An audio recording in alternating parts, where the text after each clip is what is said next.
तो बच्चों, आज हम आपको इस वीडियो के माध्यम से समांतर श्रेणी एक चैप्टर है, उसके बारे में हम आपको बताने जा रहे हैं। समांतर श्रेणी, अर्थमेटिक प्रोग्रेशन। तो इस चैप्टर को पढ़ने के लिए सबसे पहले इसमें हम लोगों को ये जो शब्द लिखा हुआ है श्रेणी, उसके बारे में समझना पड़ेगा कि वो क्या है। तो इसका कुछ हम लोग अपने आसपास में कुछ वस्तुएं देखते हैं, जैसे मकई का बाल, भुट्टा जिसको हम लोग बोलते हैं। उसको अगर आप गौर से देखेंगे तो उसमें दाने का जो सजावट होता है एक सिस्टमेटिक ढंग से, एक के बाद छोटा, एक के बाद छोटा, इसके बाद छोटा, उसके बाद छोटा होते चला जाता है। कहने का अर्थ उसमें एक सिस्टमेटिक ढंग से सजा हुआ रहता है। दूसरा एक और उदाहरण हम आपको दे रहे हैं, जैसे सीढ़ी होता है, सीढ़ी। तो उस सीढ़ी का बनावट आपका इस प्रकार का होता है। गौर से देखेंगे उसका बनावट होता है इस प्रकार का।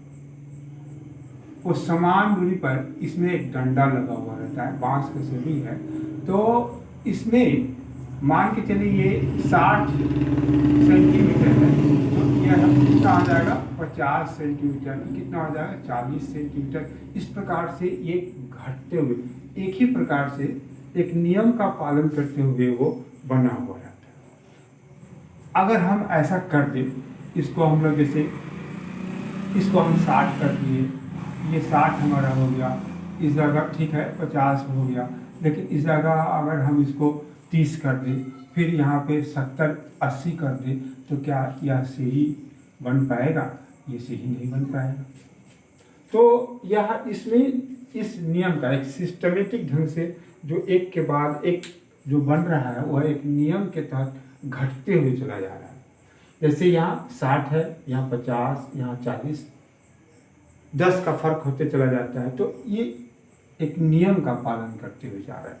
उसी प्रकार से अनेक वस्तु हम लोग देखते हैं अपने आसपास में। आप ऑब्जर्व करके देखेंगे तो आपको दिखाई देगा कि वह कोई वस्तु है जो एक नियम का पालन करते हुए वो व्यवस्थित रहता है। तो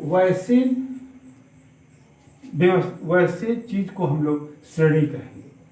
अब हम लोगों को ये तो वस्तु की बात हो गई, लेकिन यहाँ पे हम लोगों को अंकों के बारे में, संख्याओं के सजावट के बारे में समझना है। संख्याओं का एक श्रेणी होगा, वो विभिन्न प्रकार से श्रेणी उसका होगा, जो आप देखें हम आपको लिख के बताते हैं। जैसे पहला है 1 square, 2 square, 3 square, 4 square, dot dot solve, आगे हो अनंत इनफाइनाइट जब चला गया। इसके बाद यहाँ पे एक और श्रेणी ले ले, वो 2, 4, 6, 8, डॉट डॉट डॉट। इसके बाद और हम लोग देख लें, जैसे 1/1, 1/2, 1/3, 1/4, डॉट डॉट। इसके बाद और श्रेणी हम लोग ले लें। संख्याओं का ये समूह है, लिखने का एक अलग, सब में अलग अलग ढंग है। यहाँ पे एक संख्या हम लोग ले 2, 4, 6, 8, डॉट डॉट।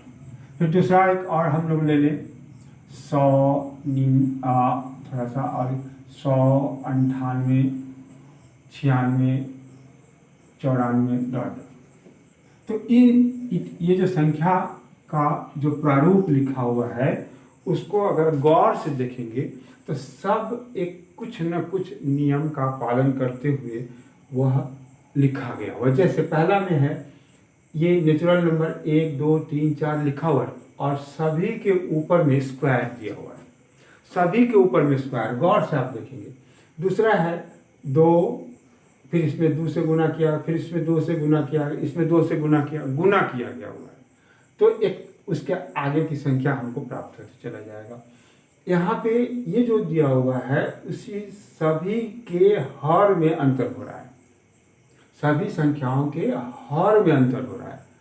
तो और इसको गौर से देखेंगे 2, 4, 6, 8, इसमें क्या है 2 पहला पद है, ये प्रथम पद हो गया। इसमें 2 जोड़ने से ये सेकंड पद, उसके आगे का पद आया, उसमें 2 जोड़ने से उसके आगे का पद आया, उसमें 2 जोड़ेंगे तो उसके आगे का पद आएगा। इसमें यहाँ पे 100 है, 98, 96, 94, तो इसमें क्या देख रहे हैं कि यह भी एक नियम के तहत है, लेकिन इसमें क्या है कि इसमें 100 में 2 घटा दिए, फिर 98 में 2 घटा दिए, 96 में 2 घटा दिए, तो ये इसमें घटते हुए क्रम में चला गया। तो इसमें हम लोगों को ये जो इसमें जो हम लोग देख रहे हैं उस श्रेणी में कि इसमें ये जो संख्याओं का जो समूह लिखा हुआ है, सीक्वेंस लिखा गया हुआ है, उसमें 2 से गुणा करते हुए हम लोग आगे बढ़ रहे हैं, तो इसको हम लोग कहेंगे गुणात्मक श्रेणी।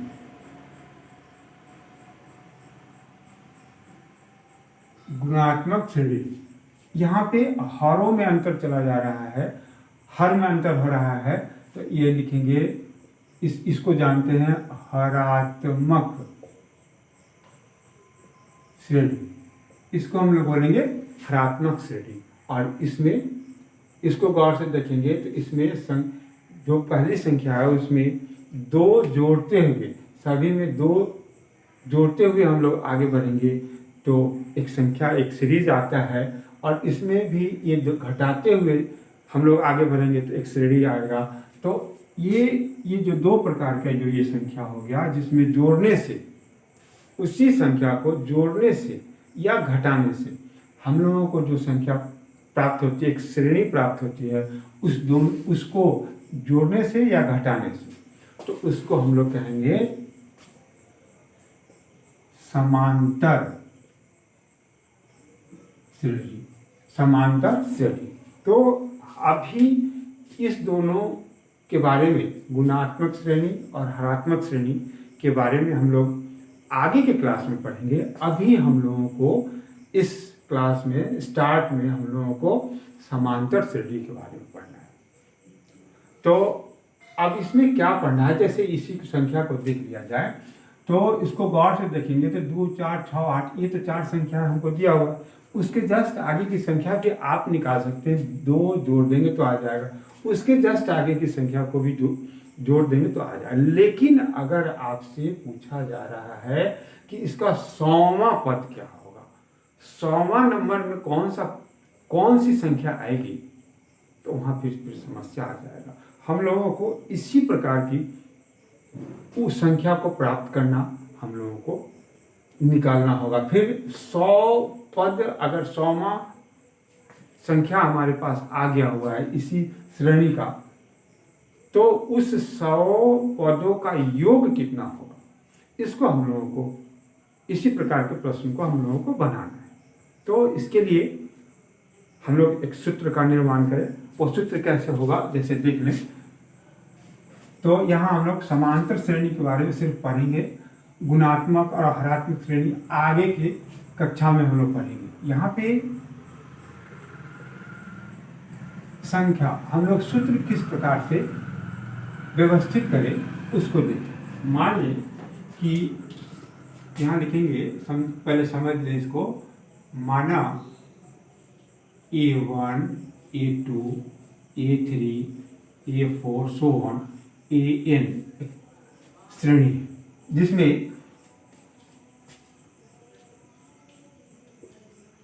जिसमें A1 बराबर A प्रथम पद हो गया। इसको हम लोग, जिसमें A1 को हम लोग क्या मानेंगे, जैसे यहाँ पे देखो, ये प्रथम पद, समझने की बात है। तो प्रथम पद यहाँ क्या हो गया, A1, यहाँ है लिखा हुआ A1, उसका मान A होगा। ये द्वितीय पद हमारे पास क्या हो जाएगा, A2। तृतीय पद क्या हो जाएगा, A3। और यहाँ पे nवां पद, nth टर्म्स, nवां पद कितना हो जाएगा, AN। अब इसमें से ये जो संख्या बना हुआ है, इसमें इसको हम लोग अगर मान लें कि प्रथम पद A1 जो है उसका मान कितना हो गया, A। यहाँ पे A1 मान लें A। और ये जो सीरीज बना हुआ है इसमें कितना का डिफरेंस चल रहा है तो मान लें कॉमन डिफरेंस, उसको हम लोग डी से सूचित करेंगे। तो इसका डी कितना हो गया, यहाँ लिख दें सार्व अंतर, इसका लिख दें सार्व अंतर कितना है डी मान लें। तब ये जो श्रेणी बना है वो किस प्रकार से, किस अनुक्रम का पालन करते हुए, किस नियम का पालन करते हुए बना, उसको देखें। तो पहला पद a1 बराबर हो गया a, तो दूसरा पद हम लोग सेकंड टर्म कितना होगा, तो इस a में कॉमन डिफरेंस को जोड़ देने से बना होगा, तो a प्लस डी। ऐसे ही इसी को हम लोग समांतर श्रेणी कहते हैं। अब ये जो लिखा हुआ है इसको हम लोग इस प्रकार से लिख सकते हैं। हम लोगों को सूत्र बनाना है तो उसको देखें गौर से, a प्लस 2 माइनस 1 डी लिख सकते हैं हम इसको। अगर ये तीसरा पद लिखना है तो ये क्या हो जाएगा, तीसरा पद में यहाँ पे हो जाएगा, दूसरे पद में कॉमन डिफरेंस को जोड़ देना होगा, तो ये क्या हो जाएगा a2 प्लस डी, सार्वंतर जोड़ देंगे उसमें, तो a2 प्लस डी। तो यहाँ पे ये a2 का पद कितना है यहाँ पे a प्लस डी, फिर ये क्या हो गया a प्लस 2d। अब इसको हम लोग किस प्रकार से लिख सकते हैं, तो a plus 3 minus 1d, a plus 3। देखिए एक सिस्टम आपके पास आते चला जा रहा है। और फिर इसी प्रकार से अगर चौथा पद हम लिखने जा रहे हैं तो इसमें क्या करना पड़ेगा, a3 प्लस डी, ये तीसरे पद में जो डिफरेंस हम लोगों को है उसको जोड़ेंगे तब ये आएगा। तो यहाँ पे a3 के बारे में क्या लिखेंगे, a3 यहाँ पे है, इसको लिखेंगे a3 है, तो यहाँ a3 यहाँ आ गया, ये नहीं है, यहाँ पे नहीं है, यहाँ a प्लस 2d। इसके बाद यहाँ हो जाएगा a plus 2d,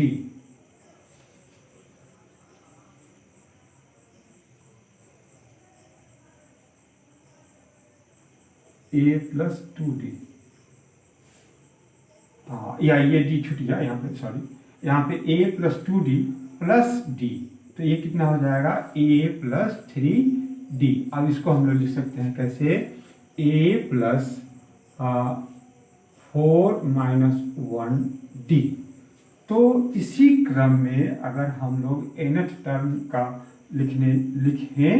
nth term लिखें तो वो क्या हो जाएगा, an बराबर a plus n minus 1d, और यही हमारा सूत्र हो जाएगा। क्या हुआ, तो वह सूत्र हमारे पास क्या आ गया, an बराबर a plus n minus 1d। अब इसमें ये है क्या क्या, तो इसके बारे में हम लोग लिखेंगे an हो गया nवां पद, a हो गया प्रथम पद, और d हो गया n हो गया पदों की संख्या, और d हो गया हमारा सार्व अंतर। इसको हम लोग d से सूचित करेंगे, या CD मीन्स कॉमन डिफरेंस। तो ये इसका अर्थ आपको समझना है। nth टर्म, nवां पद ये हो गया, an से सूचित करेंगे, a प्रथम पद हो गया, n पदों की संख्या, और d सार्वंतर। तो ये जो सूत्र बना हुआ है ये 4 चीज से मिलकर बना हुआ है। गौर से देखेंगे, इसमें से कोई 3 अगर मेरे पास है तो हम लोग चौथे का मान निकाल सकते हैं। इसी से संबंधित आपका पूरा प्रश्न यहाँ पे रहेगा, गौर से देखेंगे। लेकिन यहाँ पे हम कुछ और बातें आपको बताने जा रहे हैं। ये सूत्र का निर्माण किस प्रकार से हुआ, समांतर श्रेणी क्या है, समांतर श्रेणी में हम लोगों को श्रेणी में किस प्रकार की संख्या को हम लोगों को पढ़ना है, ये हम आपको बता चुके हैं। तो कोई भी अगर संख्या दिया हुआ, प्रथम पद दिया हुआ। प्रश्न आपका है, एक छोटा सा प्रश्न है जो स्टार्टिंग में आपको हम बता रहे हैं। जैसे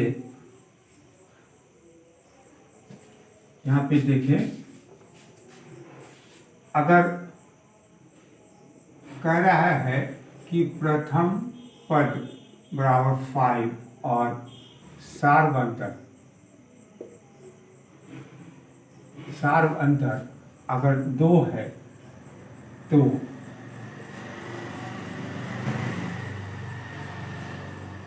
श्रेणी के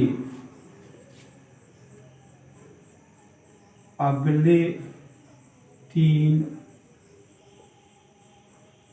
पदों को लिखें। अगले 3 पदों को लिखें। तो गौर से देखिए, करना क्या होगा, बहुत ही आसान है। प्रथम पद तो हमारा 5 होगा, उसके बाद उसके आगे का पद जो लिखना होगा तो क्या करेंगे, 5 + 2, तो यह कितना हो जाएगा, तो यहाँ हो जाएगा 6, ये 7। फिर इसमें हम लोग अगर 2 जोड़ देंगे, इसमें अब 2 जोड़ना होगा तो ये कितना हो जाएगा, 9। यहाँ कितना हो जाएगा, 11। इसी प्रकार से हम लोगों को आगे बढ़ते चला जाना। अब हम लोगों को ये जो आया, श्रेणी आया, इस श्रेणी में कहेगा कि इसके पहले हम कुछ बातें और बताना चाह रहे हैं। तो ये अगर प्रथम पद और सार्व अंतर दिया हुआ है तो वह उसके आगे के पदों को हम लोग किस प्रकार से लिखेंगे। लेकिन यहाँ पे कंटिन्यू पद 3, 4, 5, 6 तक लिख सकते हैं, लेकिन अगर कहा जाए कि 100वां पद लिखे तो वहाँ पे आपको समस्या आ जाएगी। तो उस बात को बताने के पहले हम कुछ और बातें आपको बताते हैं जो पहले देख लें, तो फिर प्रश्न को बहुत ही आसान है वो इस प्रकार से। यहाँ पर हम आपको प्रश्न NCERT का प्रश्नावली 5.1 से कुछ उदाहरण आपको समझा रहे हैं। वो क्या लिखा हुआ है कि दी हुई AP के प्रथम 4 पद लिखे। ये जो AP का प्रथम 4 पद लिखे, जबकि प्रथम पद A और सार्व अंतर D है। और A का पहला प्रश्न क्या है, प्रथम पद कितना हुआ 10 और उसका डिफरेंस कितना दिया हुआ 10। तो उसमें 4 पद आपको, सिर्फ 4 पद आपको लिख के बताना है। तो इसमें क्या होगा, पहला पद तो 10 हो जाएगा। अब 10 में इसमें इस पद को जोड़ देंगे तो ये हमारे पास कितना हो जाएगा, 20। 20 में 10 जोड़ देंगे तो कितना हो जाएगा, 30। और ये कितना हो जाएगा, 40। तो ये पहले का एक श्रेणी हो गया जिसमें 4 ही पद है। ये हम लोगों के पास 4 कह रहा है तो 4 ही निकालेंगे। वैसे ही यहाँ पे दूसरे में कह रहा है कि प्रथम पद दिया हुआ है, उसका कॉमन डिफरेंस दिया हुआ है, तो इसका 4 पद आपको लिखना होगा। तो पहला पद कितना हो गया, -2। दूसरा पद, तो दूसरे पद में इस डिफरेंस को जोड़ देना होगा, तो -2 में 0 जोड़ देंगे तो वो फिर कितना हो जाएगा, -2। फिर इसमें और जोड़ेंगे तो फिर -2 और ये फिर कितना हो जाएगा, -2। यह भी समांतर श्रेणी में हुआ। यहाँ पे इसको गौर से देखें तो ये कितना हो जाएगा, पहला पद आपका 4 हो गया। अब दूसरा निकालने के लिए इसको इसमें जोड़ना होगा, तो जोड़ेंगे तो थोड़ा हम इसको डिटेल करके बताते हैं। 4 + -3, तो इसको अलग करके बताते हैं जिससे श्रेणी आपको समझ में आ जाए। यहाँ कितना हो जाएगा, 4 + -3। 4 - 3 यहाँ पे कितना हो जाएगा, 1। यहाँ पे हो गया 1। अब इसके आगे का लिखना है, तो ये 1 आया है, इसमें हम लोगों को कौन सा जोड़ना है, तो -3। ये हो जाएगा 1 - 3 मीन्स कितना हो जाएगा, -2। ये हमारा तीसरा पद कितना हो जाएगा, -2। इसके बाद इसी में हमको फिर कौन सा पद जोड़ना है, तो -3 + -3। गौर से देखिए, -2 - 3, तो ये हमारा कितना हो जाएगा, -5। 4 पद हम प्रश्न के अनुसार हम उसका जवाब दे दिए। अब इसको गौर से देखिए तो ये हमारे पास क्या है, प्रथम पद तो -1 दिया हुआ है। अब इसमें किसको जोड़ना है, हाफ 1/2, इसको हम लोग इसमें जोड़ेंगे। तो हम अलग जोड़ के हम आपको बताते हैं। यहाँ पे कितना हो जाएगा -1 + 1/2। इसका एलसीएम लेंगे 2 - 2 + 1, ये हो जाएगा -1/2। यहाँ कितना हो जाएगा -1/2। इसके बाद अब -1/2 में +1/2 जोड़ेंगे तो वह हमारा कितना हो जाएगा 0। अब इस 0 में फिर 1/2 जोड़ेंगे तो यह हमारा कितना हो जाएगा 1/2। ये 4 पद मेरे पास आ गया। इसके बाद इसका 5वां प्रश्न जो है उसको भी देखिए, वह भी इसी नियम का पालन करते हुए आगे बनेगा। पहला पद यहाँ पे हमारा कितना आ गया 1-1.25। अब आगे वाला लिखना है तो इसको इसमें जोड़ना होगा, तो यहाँ पे -1.25 प्लस -0.25। अब इसको -1.25 -0.25, अब इसको हम लोग जोड़ेंगे तो यह हमारे पास कितना हो जाएगा, इस प्रकार से होगा 2 2 4 1 5 और ये हो जाएगा 1, मीन्स -1.25। हम इस दशमलव वाली संख्या को डिटेल करके आपको बता दें। अब इसके बाद सॉरी यहाँ 50 होगा 50। अब इसके बाद अगर हम जोड़ेंगे तो फिर गौर से देखेंगे तो 1.75 हो जाएगा। उसके बाद अगर हम लोग जोड़ेंगे तो फिर कितना हो जाएगा, जोड़ के देख ले 1.75 में हम लोग 0.25 को जोड़ दें तो ये 10, ये और यहाँ कितना हो जाएगा 2, तो ये हो जाएगा -2। तो इस प्रकार से हम लोगों को इसका 4 पद लिख दिए। अब इसमें कुछ प्रश्न और है जिसको हम आगे की वीडियो में हम आपको बताएंगे, वो आप देखेंगे और बहुत ही आसान है। फिर इसमें जो हम लोग देखे हैं तो अभी हम लोग सूत्र का उपयोग नहीं किए हैं, सिर्फ और सिर्फ समांतर श्रेणी के बारे में समझे हैं कि वो किस प्रकार का श्रेणी होता है। गुणात्मक और हरात्मक श्रेणी हम लोगों को नहीं पढ़ना है इस क्लास में, 10th क्लास में अभी नहीं पढ़ना है, आगे हम लोगों को पढ़ना है। तो इसके लिए सिर्फ हम यह अभी जाने हैं कि प्रथम पद और सार्व अंतर दिया हुआ है, तो अगला 4 पद हम कैसे लिख सकते हैं। लेकिन अगर इसी में कह दे कि 100वां पद लिखिए तो यह किस प्रकार से हम निकाल सकते हैं कि इसका 100वां पद कितना होगा। तो इसके लिए हम लोग नेक्स्ट वीडियो का इंतजार करेंगे।